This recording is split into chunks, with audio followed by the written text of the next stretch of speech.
मैत्रिणींनो, 3 मार्च 2026 जे चंद्रग्रहण आहे ते भारतामध्ये दिसणार आहे.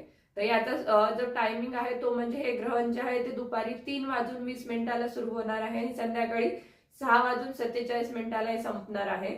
ज्योतिषशास्त्रानुसार ग्रहण काळाचा 9 तास आधीपासून सूतक काळ चालू होतो. त्यामुळे सकाळी 6:20 पासून ते संध्याकाळी 6:47 पर्यंत या ग्रहणाचा सूतक काळ असणार आहे.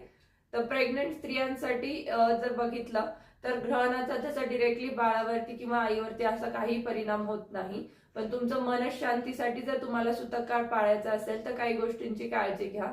ते म्हणजे तुम्ही खूप वेळ उपाशी नका राहू. तुमचं जेवण, तुमचं पाणी, औषधं वगैरे जे असतील ते वेळेवरती घ्या.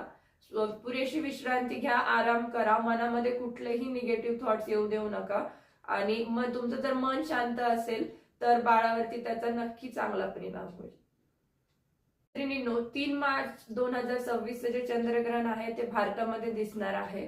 तर याचा जो टायमिंग आहे तो म्हणजे हे ग्रहण जे आहे ते दुपारी 3:20 सुरू होणार आहे आणि संध्याकाळी 6:47 हे संपणार आहे.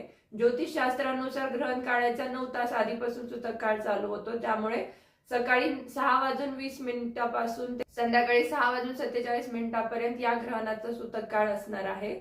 तर प्रेग्नंट स्त्रियांसाठी जर बघितलं तर ग्रहणाचा जसा डिरेक्टली बाळावरती किंवा आईवरती असा काही परिणाम होत नाही. पण तुमचं मनशांतीसाठी जर तुम्हाला सूतक काळ पाळायचा असेल तर काही गोष्टींची काळजी घ्या.